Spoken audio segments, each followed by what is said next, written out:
Hello everyone. आज हम लोग देखेंगे शेरशाह सूरी के बारे में, जो उनका कार्यकाल रहा 1540 से लेकर 1555 तक।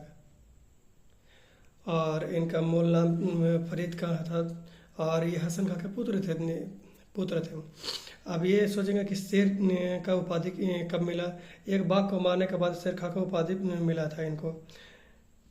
ये भारत में द्वितीय अफगान वंश की स्थापना के जो सूर्य वंश था।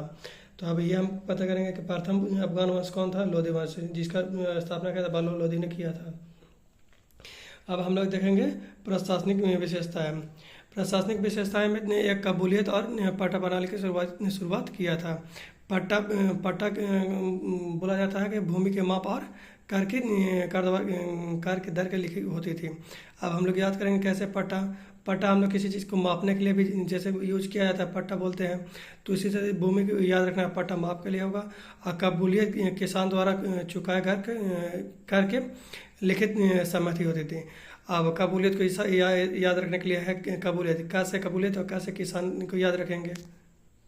और इनका सबसे महत्वपूर्ण बोले तो शुरू किया गया था सिक्का। ये रुपया नामक चांदी का सिक्का सबसे पहले प्रचलन में लाए थे, जो भारत में स्थायी मुद्रा का प्रणाली का आरंभ किया था।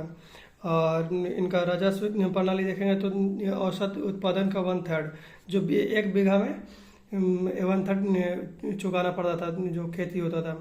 और 1 बीघा में 20 कट्ठा होता है, ये आपको तो पता ही होगा। फिर इनका देखेंगे सड़क और व्यापार का सुधार। ग्रैंड ट्रंक रोड का शुरुआत इसने इन्हीं किया था, पूरा विकसित किया था। यह मार्ग कलकत्ता से पेशावर तक फैला हुआ है। इस मार्ग पर सराय विश्राम गृह जिसको हम यात्री शेड बोलते हैं, व्यापार, संचार और सैनिक गति के लिए यह मार्ग क्रांतिकारी सिद्ध रहा, मतलब बहुत ही काम के लिए आया। और ये आज के समय में ये कलकत्ता से पेशावर तक जो रोड जाती है उसको बोलते हैं NH-A1, नेशनल हाईवे A1 इसको बोलते हैं आज। इनका महत्वपूर्ण निर्माण था रोहतास का किला, जो बिहार में है रोहतास। और किला कोहना और पुराना किला दिल्ली में है इनका। अब इनको देखेंगे इनके काल में कौन से ये राइटर थे।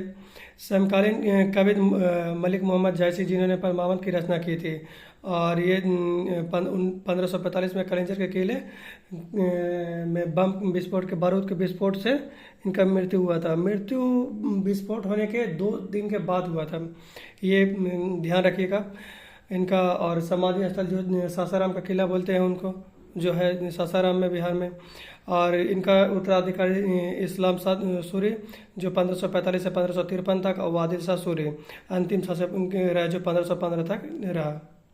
तो यही रहा आज के बारे में शेरशाह सूरी के बारे में। अब अगले टॉपिक के साथ हम लोग मिलेंगे। ठीक है, धन्यवाद।